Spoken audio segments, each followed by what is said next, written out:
This week is what we're going to talk about from the dry van freight perspective, you guys, is going to be Atlanta, Georgia to Dallas, Texas. All right. This is a high volume lane. All right. So there is a lot of competition that goes on out there. And, again, as you can see, I look at, and this is what I love about DAT's dashboard on here. All right. We can see the 7-day, the 15-day, the 90-day, and the year. And I pay attention to all of those data points as I'm going through, because I want to find where is the anomaly, right? Like as you can see out here right now, we're going from January 2025 through December of 2025 out there. So I look at that year mark and I'm like, all right, where is everything sitting? All right, there's a drop out there in February. There's a spike in May. There's a spike in June that kind of held elevated out there. And then it started to dip a little in July. It bottomed out here in August. And then it started to, it stabilized in September, and it stayed, I would say, stable in October as well as in November. And then it peaked in December. All right. It started to creep back up there. So what does that say? There's a seasonal pattern that goes along with this one. So if we go out, the spike started to happen in May and June. So again, summer months. All right. You got to think about that. Think about the holiday feature that comes in with that. All right. So again, we got Memorial Day. And then in July, it kind of dipped. But again, if we're looking at it, it dipped $50. So again, that's still stable in my eyes in that 90-day data set. And then it bottomed out in August, and then September and October, it stayed very, again, within $50 of each other. So if I'm going out there and I'm moving this, there's a lot of competition that goes on this lane. And, and that's one thing to keep in mind as a broker.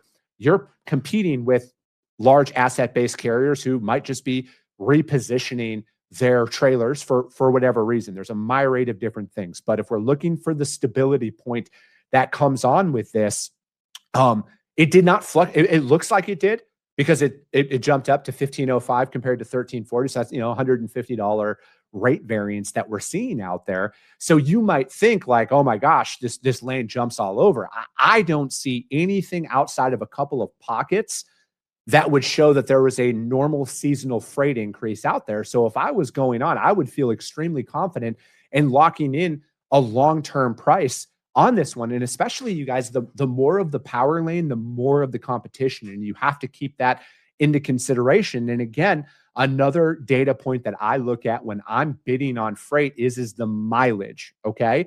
So if we're looking at 784 miles from Atlanta to Dallas, what does that say?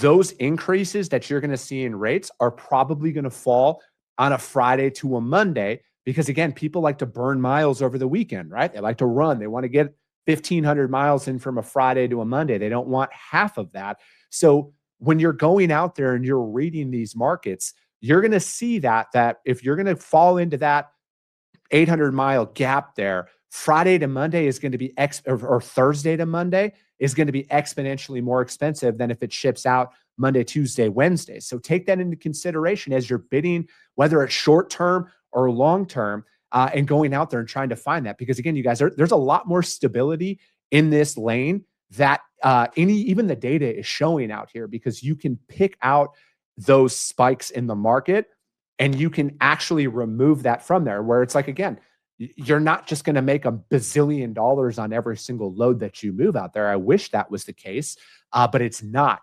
So when we're going out there and we're bidding this, I'm not going to tell you exactly what to quote here, because I don't want to shortchange you guys on that. But I think that if you should be realistically, if you're building up the carrier base, like we talk about on this show, you should be paying anywhere from $1,350 to $1,450 on this load, 24/7, 365.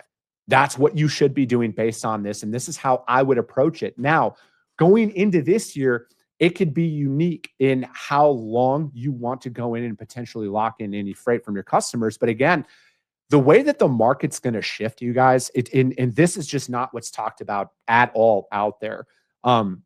Like I had mentioned 6 months ago, I think brokers' margins are going to be extremely compressed during this next market swing. And it seems like the rest of the internet's starting to catch up to that right now. And I'm going to tell you exactly how this is all going to go. The power lanes, the Atlanta to Dallases are going to be the last to flip.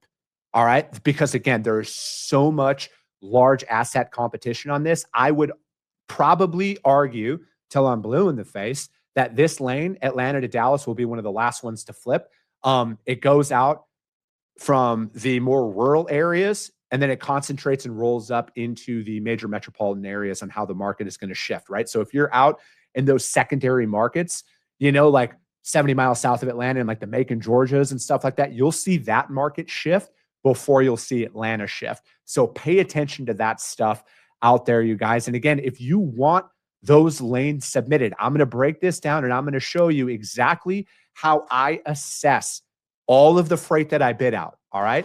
Again, I don't need any specifics. All I ask is if you want a lane broken down live on the show, Mondays are going to be dry vans. Wednesdays are going to be refrigerated. Friday is going to be flatbed. So all I need you to do is email my team, podcast@thefreightcoach.com. In the title of the email, just put dry van, reefer, or flatbed so we know what day to break this down on the show for.